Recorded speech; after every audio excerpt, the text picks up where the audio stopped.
This is A Voice, a podcast with Dr. Gillyanne Kayes and Jeremy Fisher. This is A Voice. Hello and welcome to This is A Voice Season 11, Episode 7. The podcast where we get vocal about voice. I'm Jeremy Fisher. And I'm Dr. Gillyanne Kayes. And can I say this is probably the most nervous I've been for any podcast that we've recorded so far. And that is because... I've been playing the piano for, 56 years? So I can talk about playing the piano, I can talk about singing, teaching, I can talk about vocal coaching, but this is a brand new topic for me. Which is? AI. We're going to do AI for singers, singing teachers, vocal coaches, choral leaders, how you bring AI into your career. Yeah, and how you bring AI into your career with a positive vibe. I think that's really important, how to use it purposefully and positively. Ethically. And also, I think for us, you can, if you're seeing us, you can get a good idea of our age. We did not grow up with coding. This is very new to us. Yeah. And really, Jeremy's been genning up on it like mad. And I'm coming along behind going, what is it exactly? So I'm actually going to be asking him some questions about AI today. Yeah. Because questions are such a great way to learn, aren't they? Yes. So I've been using AI. I've been using ChatGPT for, I checked, more than 2 years now. And it's been quite a journey. And we had a particularly interesting occurrence last week. And I am actually going to, along with this podcast, I'm publishing an article, a blog post, based on my experience with ChatGPT last week, which was quite a facer. Okay, I guess we all know that AI stands for artificial intelligence. Yep.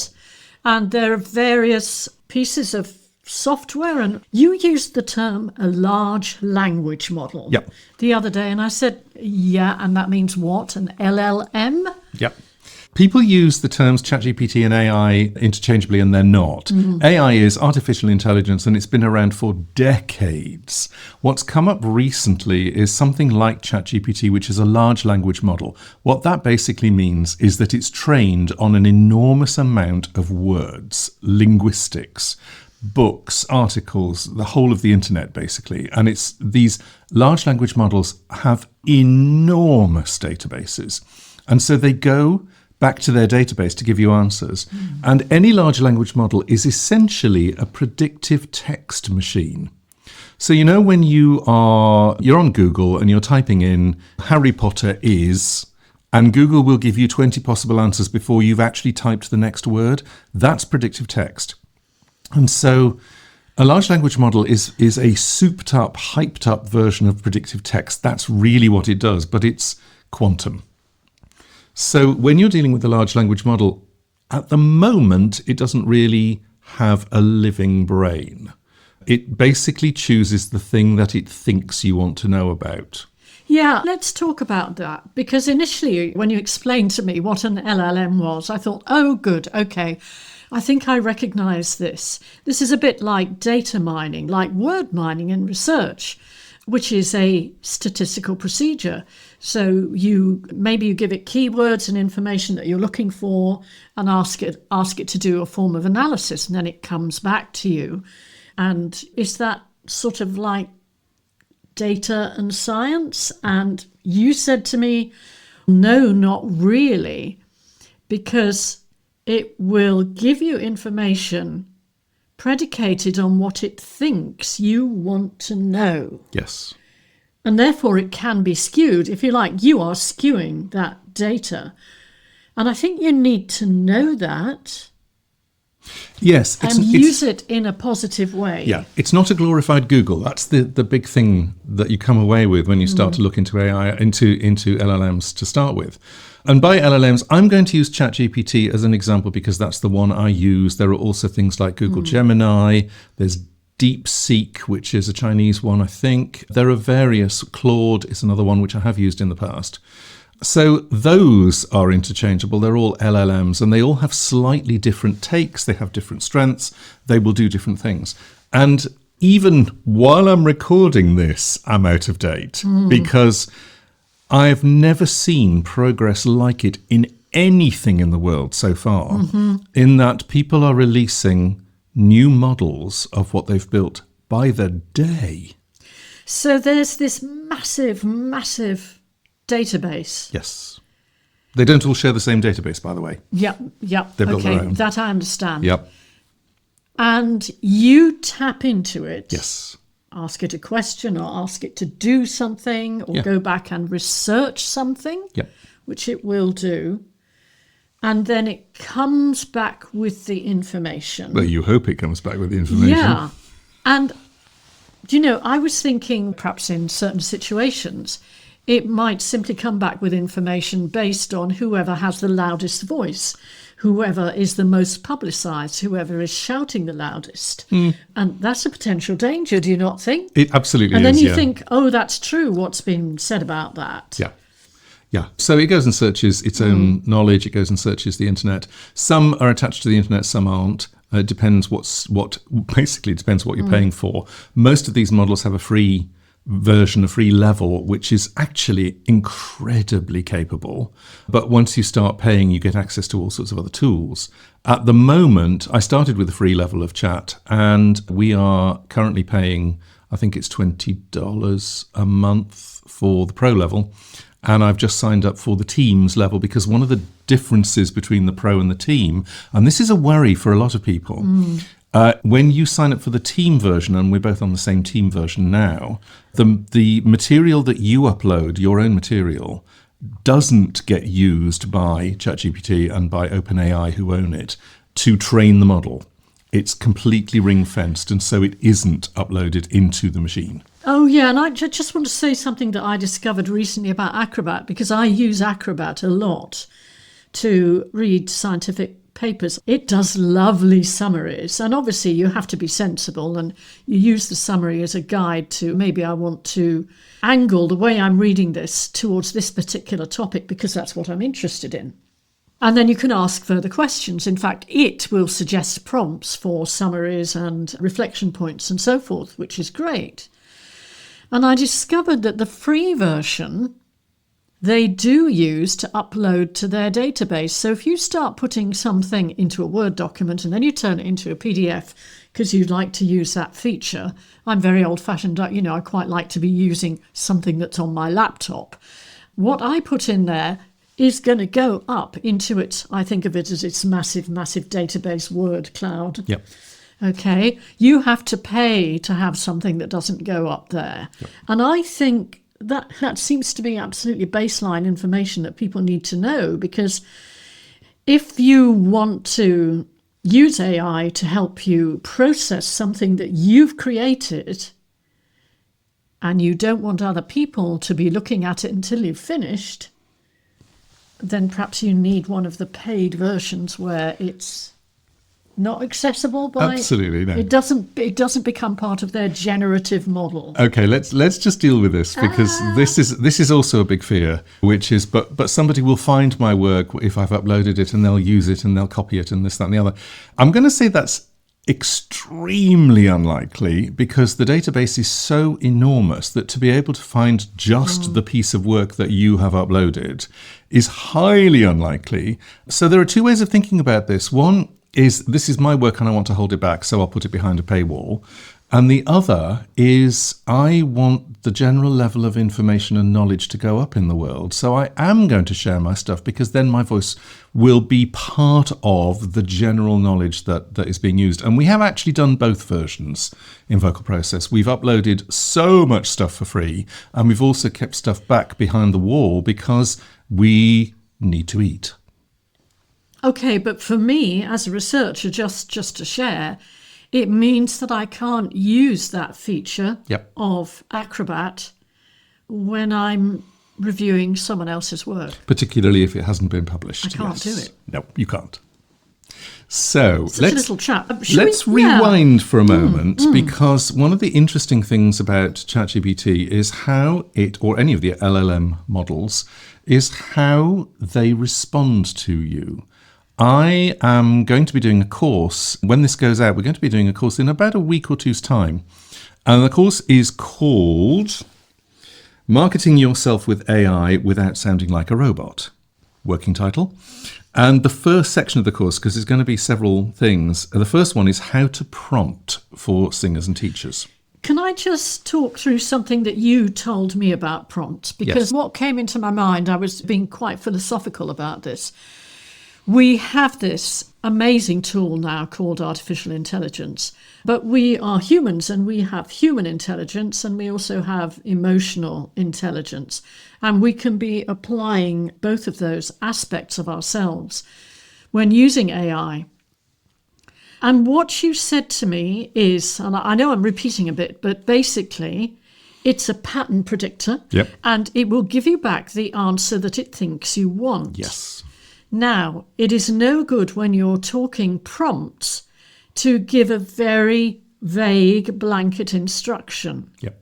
The more detail you give, that's using your human intelligence on your own ability to filter and prioritize and categorize. Yep. The more detail you give it, the more likely you are to get meaningful answers. Yes. And I think that's a super powerful thing. It's one of the things about anything, we're using the word prompt, and it's got a very specific meaning here. It's basically whatever you type into or even talk to now, because voice recognition is also part of AI now. But I'm using type. Whatever you type into is called a prompt. And there's a really fine balance between the prompt that you type in and the level of detail that you give. The thing that you don't want to do is to give it something that is so vague and so huge that it doesn't really know which direction to aim in. So you could say, write me a social media post. So vague, it could be about anything at all. So the next level would be, write me a social media post about the singing voice today. Still really vague. One of the interesting things is that there are 4 sections to writing a prompt. And if you have those 4 sections, and you can give as much or as little detail as you like, but if you have those 4 sections, then you're golden. And the first one, I'm going to do all 4 sections in the course, and I'm also going to give examples of everything. And I'm going to give my own examples as well of some of the things that I use. The first one is you need to give it a role. So it's like giving someone a costume and saying, put that on and now act like that person. So the role might be, a very simple one would be, you are a marketing expert. And you type that into chat and chat goes, oh, okay, you want me to put that filter on. So now I'm going to go to my database with that filter on. And I'm going to choose the things that say marketing expert in. Oh, can I just intervene here? Yes. Because I would have thought, let's suppose I wanted to do a social media post about me. I would say, I'm an expert voice teacher, create me a social media post. But that's not going to work. It becomes part of the next bit. Okay. So you can put that. But you tell it to be an expert in marketing. Yes. Yeah, I've seen you do that. And I thought, why is he doing that? Why isn't he telling it about him? Yeah. So part one is you give chat the role that you want it to have. And so that's its angle. That's the angle. Okay. That's the approach. That's the filter that it puts in to go, great, I'm not doing finance. I'm not doing creative writing, not yet anyway. So this is the angle that you want it to go to. And then the second bit is you go to the audience, the person or the people or the groups that this piece of work is aimed at. So you would go, my audience is professional singing teachers, professional vocal coaches, professional choir leaders, which happen to be a lot of our targets. So again, it's another filter that chat goes, oh, great, I can dismiss 3/4 of my database and just focus on this quarter, and I'll find the best bits in this. Then the next, I know I'm going to forget these 4. That's okay. So the next one that I tend to put in is, I want.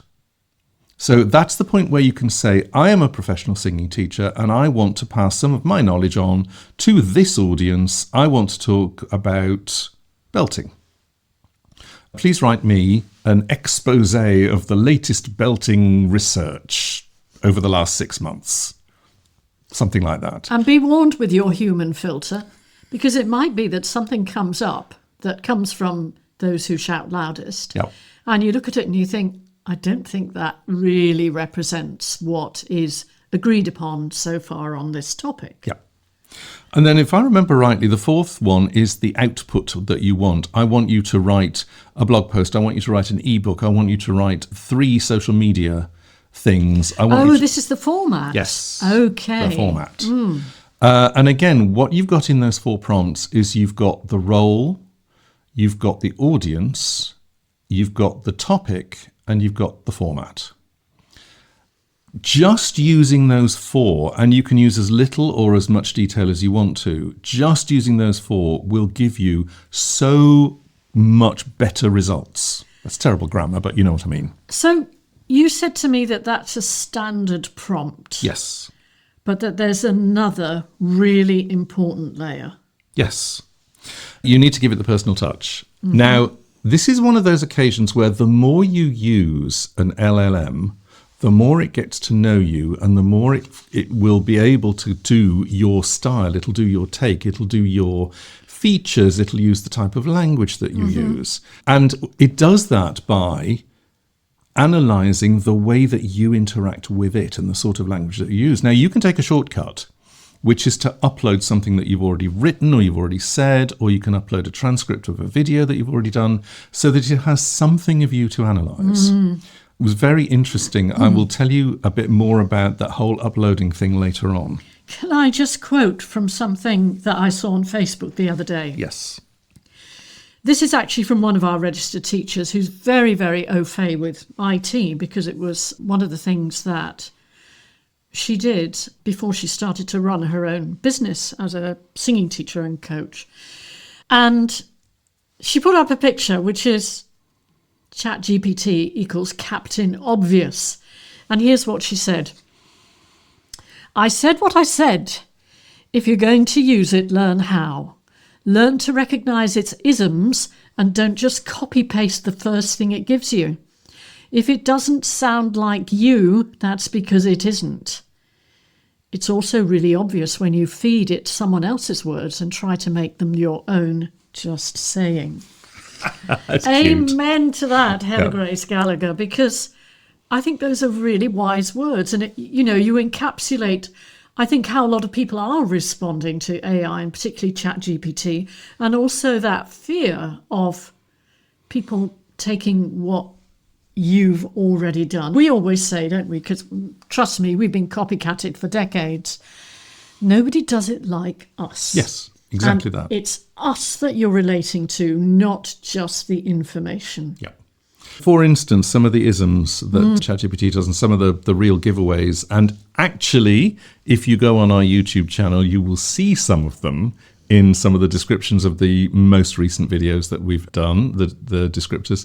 The M dash, which is the one that it's a hyphen in the middle of a word, but it almost touches the letters. It's not a short hyphen, it's a long hyphen. ChatGPT loves those. We'll put them in anywhere and everywhere. I like long hyphens. Yeah, so that one. Okay. And also, everything is awesome. Yeah, the rah-rah factor. The rah-rah factor is alive and very, very well in ChatGPT's output. So sometimes you have to turn it down.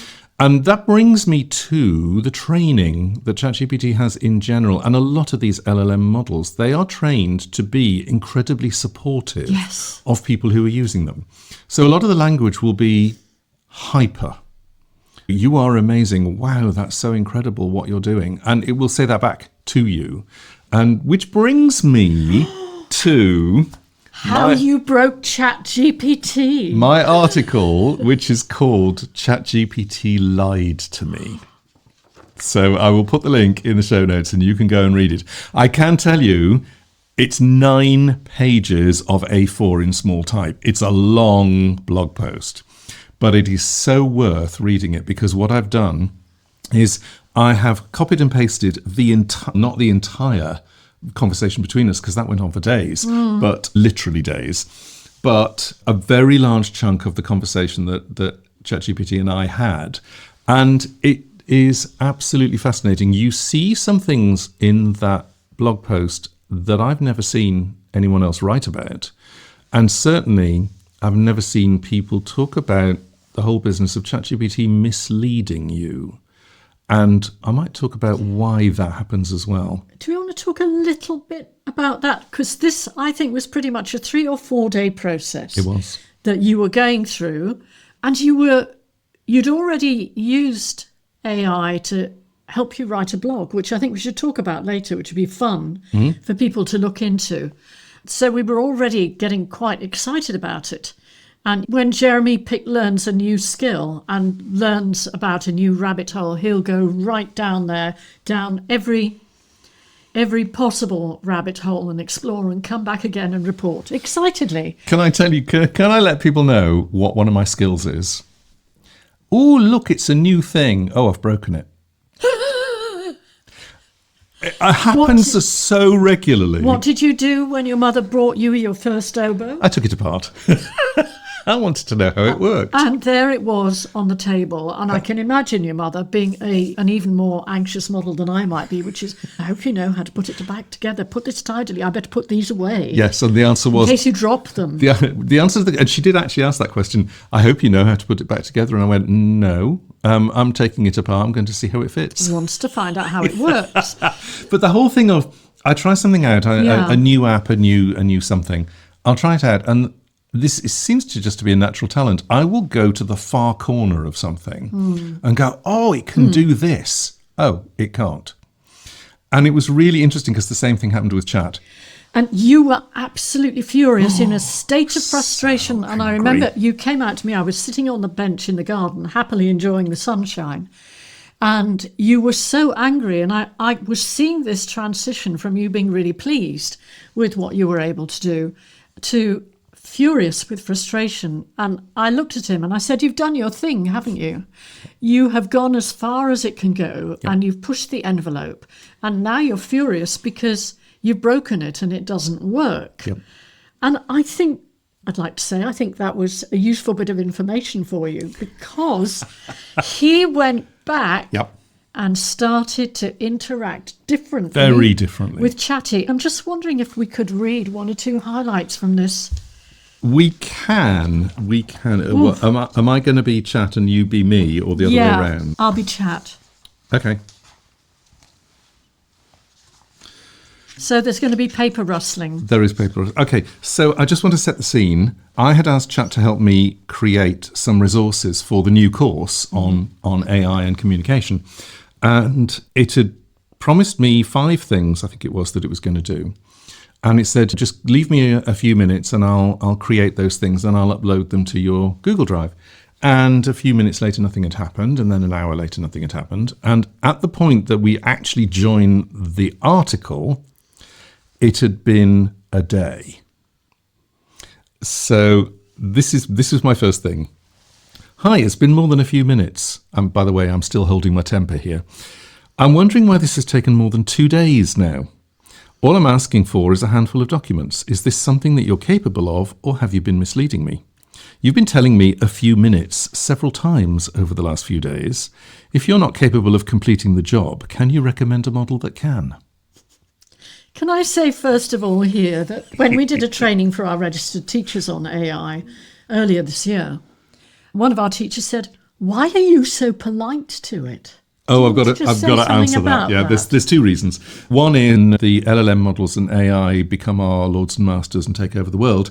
I hope that they remember that I was polite to them. And the second one, which I think is more important, is, and it was the answer I gave, I want to stay being polite and the please and thank yous and all of that stuff, because if I get used to communicating with ChatGPT and being blunt and rude to it, I am going to be so blunt and rude to people in life and in general. And Gillyanne as well. I want to make sure that I don't do anything like that. I want to make sure that I still actually interact with people. And I made a very conscious decision that I wanted to interact with ChatGPT in the way that I would with anybody else. I wanted to treat it, and in fact, I do talk about this in the blog, to Chat itself. I wanted to treat it as I would anybody else.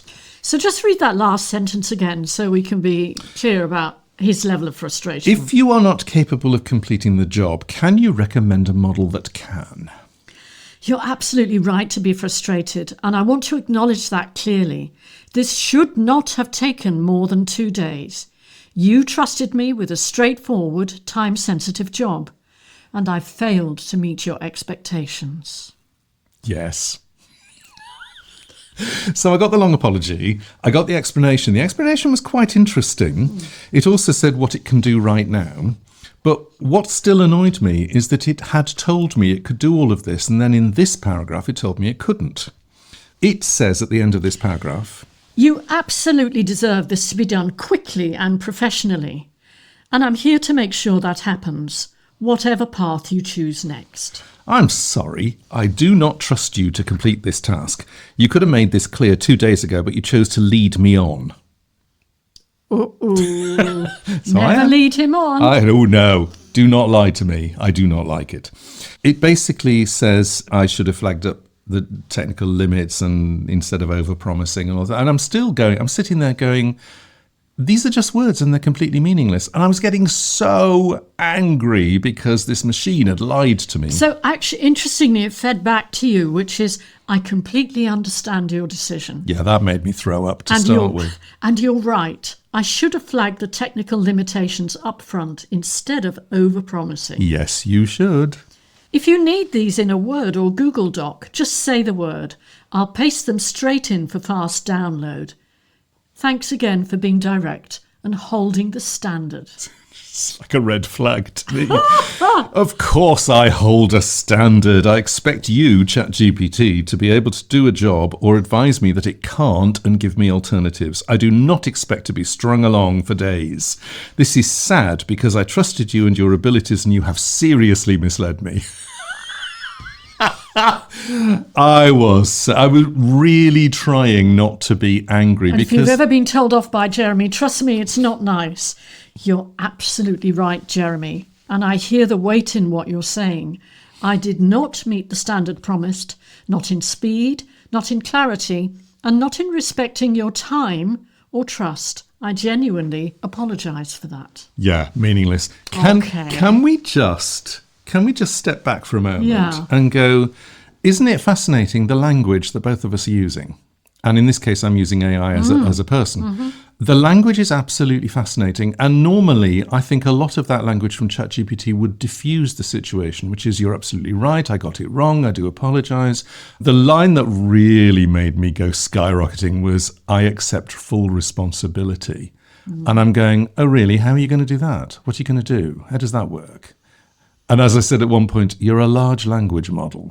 You're a word predictor. How are you going to accept responsibility for anything? So I was having a fun time doing this. So I'm just wondering if I skip to this bit here. Yeah. It's Jeremy is about to sack Chat.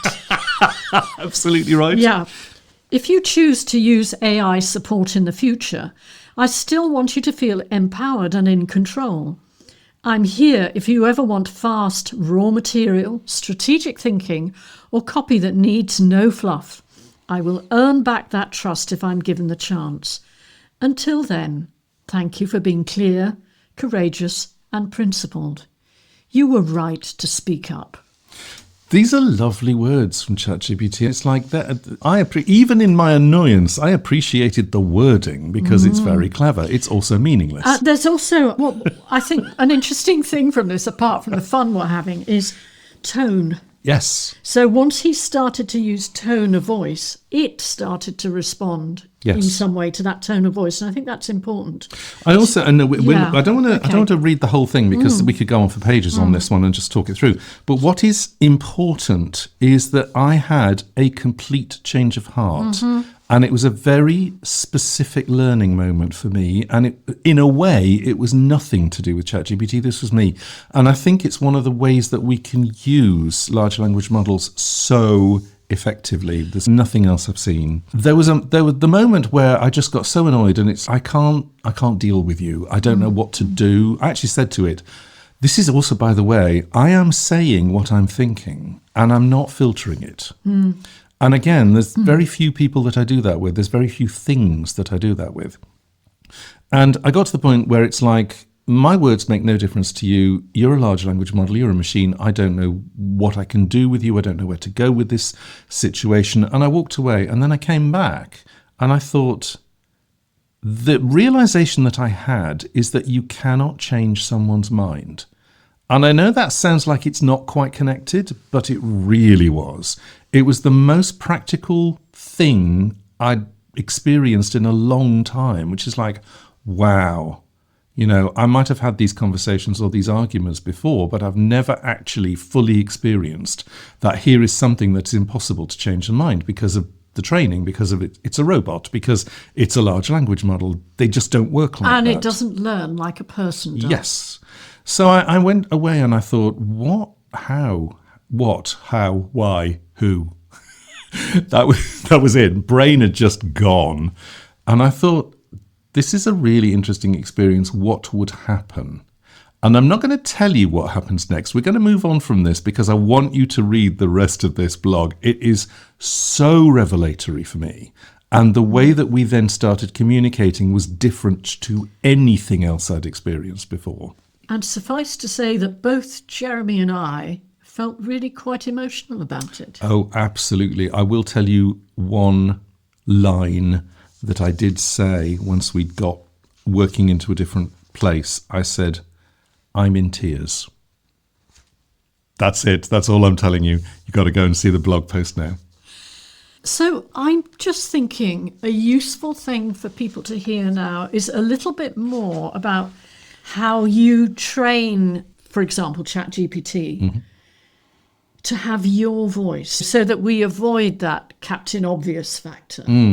Because I think the listeners would be very interested to hear about that. There were a couple of things that I did. One of the things, obviously, I've been communicating on and off for 2 years, so it does have quite a database of the things that I've said and the way that I say them. But having said that, every time you start a new conversation, and this is up to last week, I think, every time you had a conversation or started a new conversation, it didn't remember the previous ones. So you were starting again from scratch, and it was picking up what it could from the way that you wrote, talked, described. One of the things that you can do is to go into the settings and give it some prompts. Give it some prompts which are called system prompts. And so you tell it the general tone of voice that you like. You tell it the resources or the results that you would prefer to receive. So PDFs, Word documents, video scripts, whatever it is that you want. And you talk particularly about tone of voice and the language that you do and the language that you don't like. So it's like changing a default font, Yes. but more. Yes. You've got an example of that, haven't you? Did you want to share any of it, or are you saving that for the course? I'm actually going to share it on the course because what happened in the end is that ChatGPT and I created one together.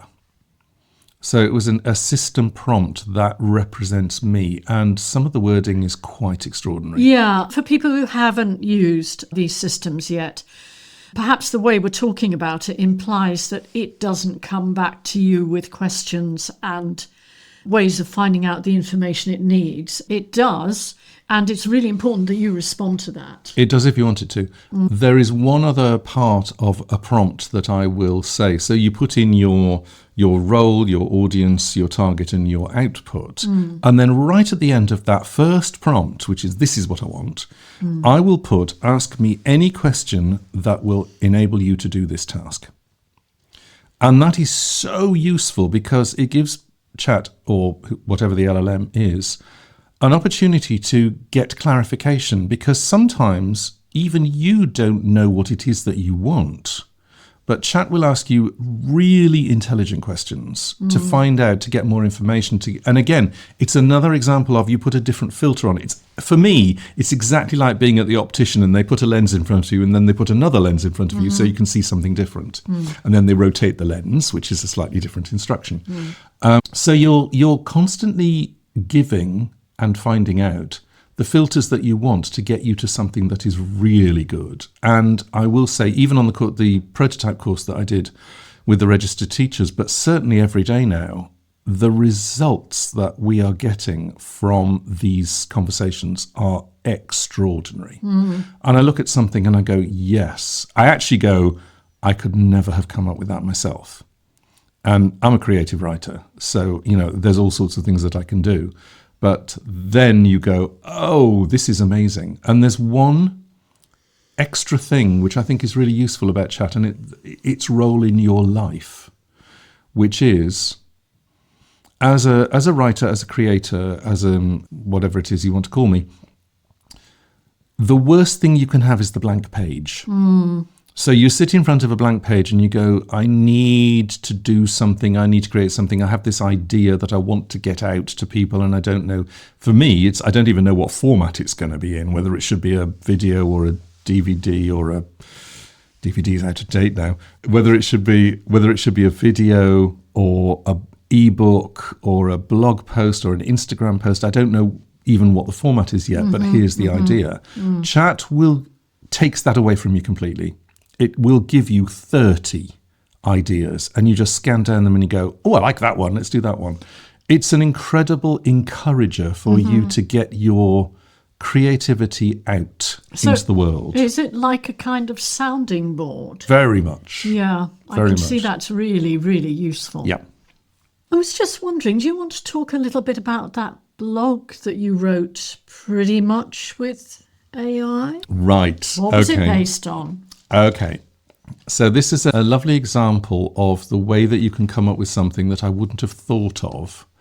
The last podcast episode that we did was part 2 of Mike Ruckle's interview on vocal health and caring for your singers. He's a Broadway vocal coach. It was really fascinating to find how many similarities there are in mentality between a Broadway vocal coach and us. And thank you, everyone, for all the feedback about that podcast and the previous episode with Mike, because it's been very well received. Yeah, you've loved that one.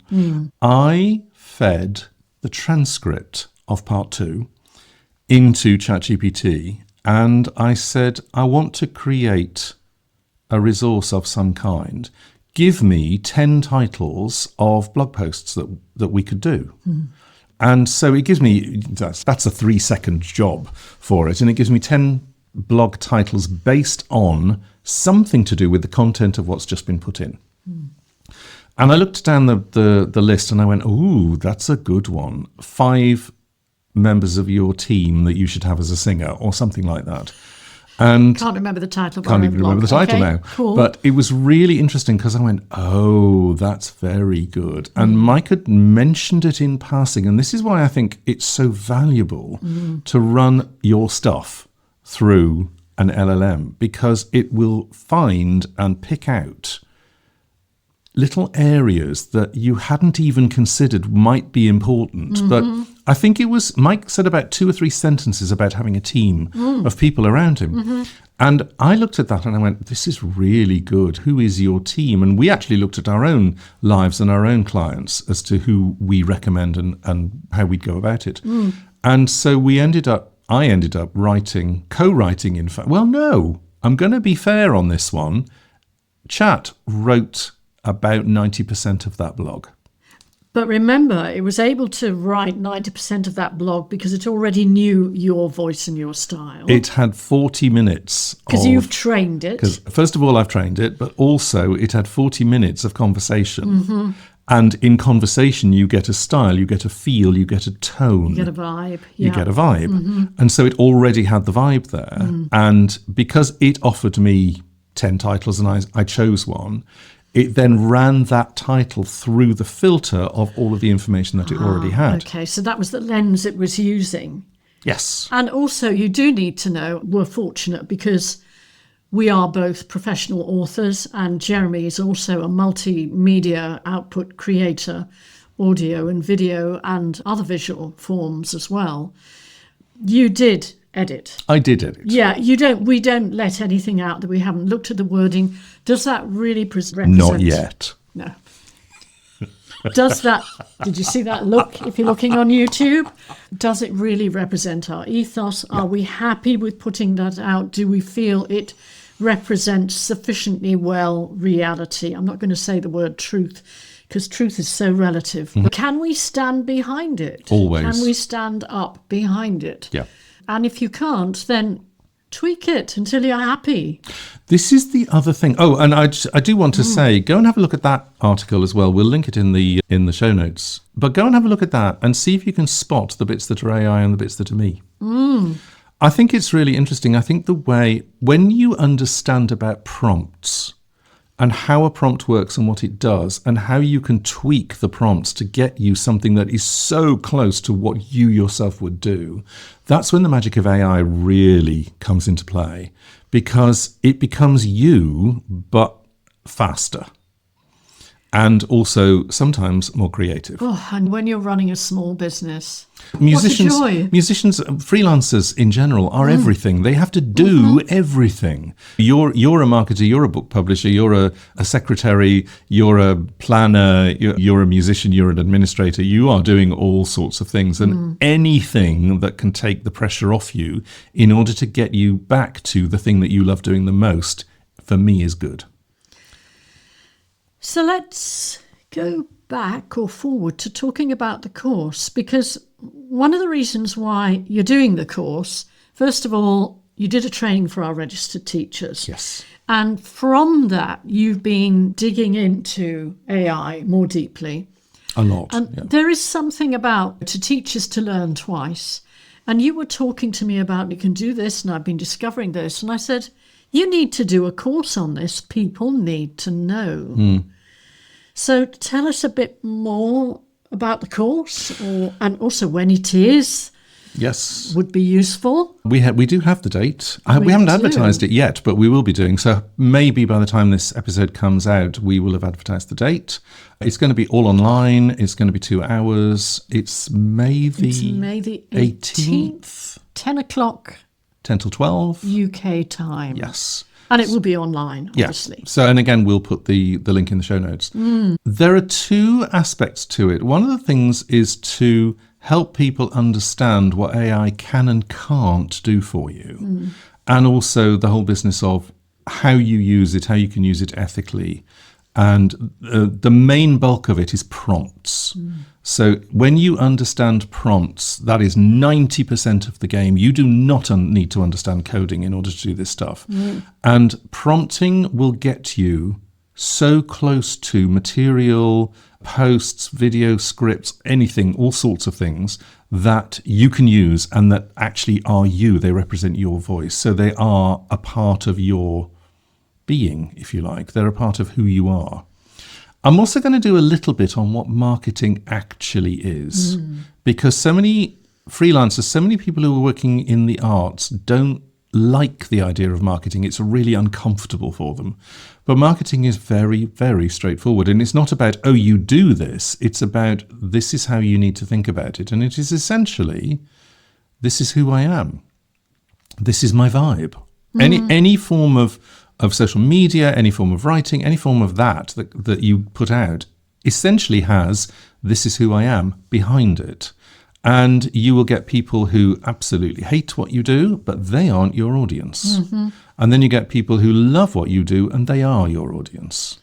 And are you going to be, you don't need to say if you don't want to, but are you going to be talking about other pieces of, is it right for me to talk about software or other forms of AI that people can be using that you think in particular this audience will find helpful?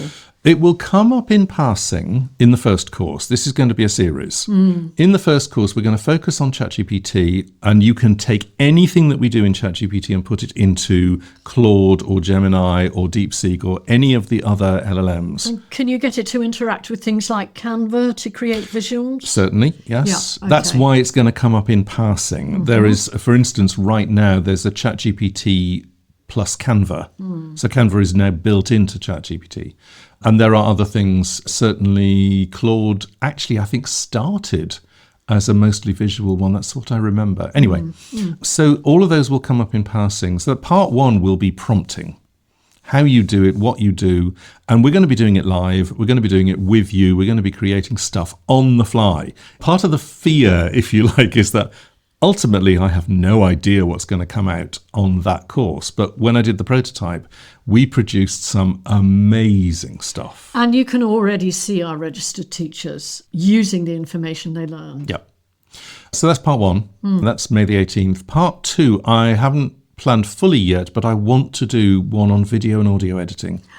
Yes. Because the equipment, the apps, the AI abilities that are out there now. And to give you an example, when we first started doing the podcast, it took me 3 days to edit and describe and cut and paste and do all the 1.5 hour podcast episode. 3 days of recording and preparation. And that is only 5 years ago. Yeah.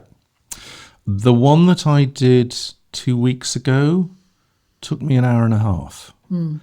That's how fast you can do it with this stuff. And it's really interesting because I'm loving using the apps. I'm loving using the shortcuts.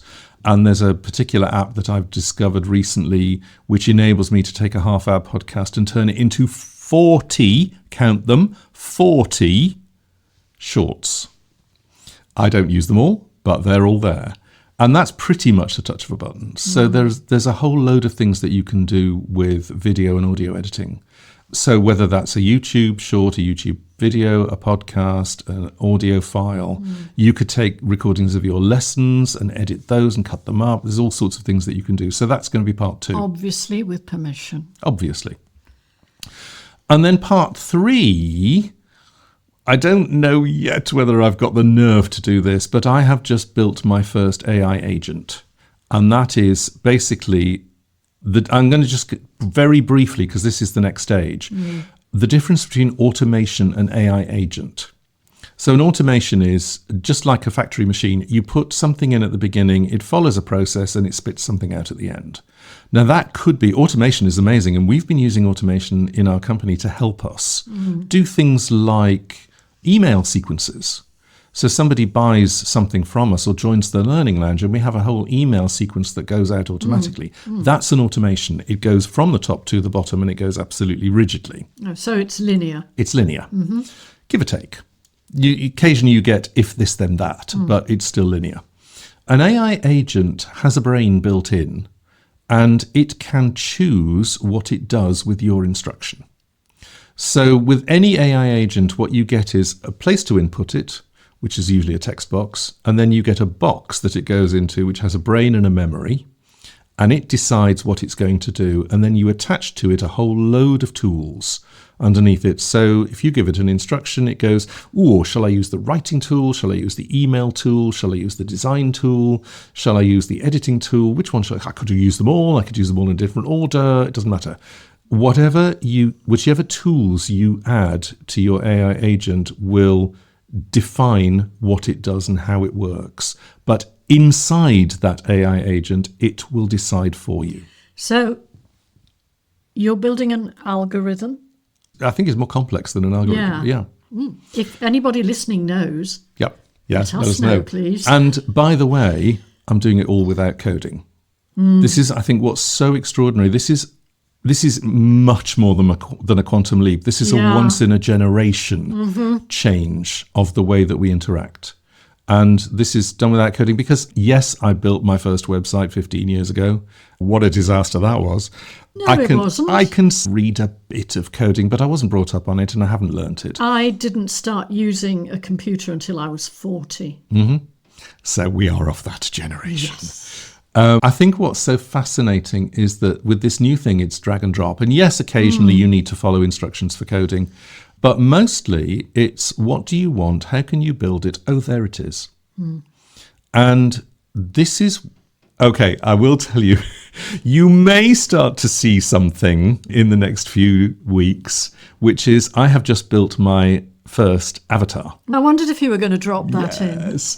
So I've just built my first voice clone and my first video avatar. I think he's rather nice. I think he's rather good, actually, yeah.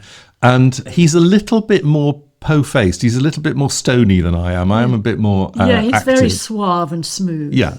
But that was really interesting. And that took a day. Yeah. A day to build your own avatar. This is just ridiculously fast. So that was fun, and he's going to be let out into the general public fairly soon. I have plans for him.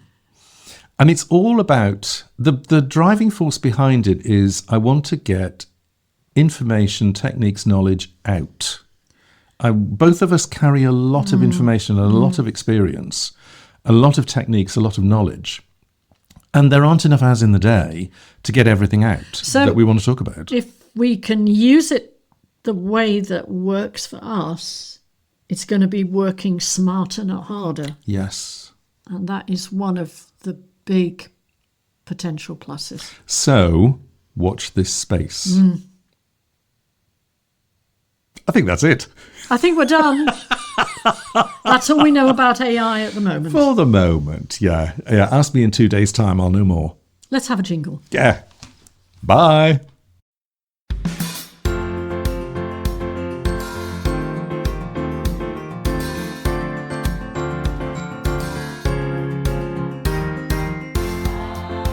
This is A Voice, a podcast with Dr. Gillyanne Kayes and Jeremy Fisher.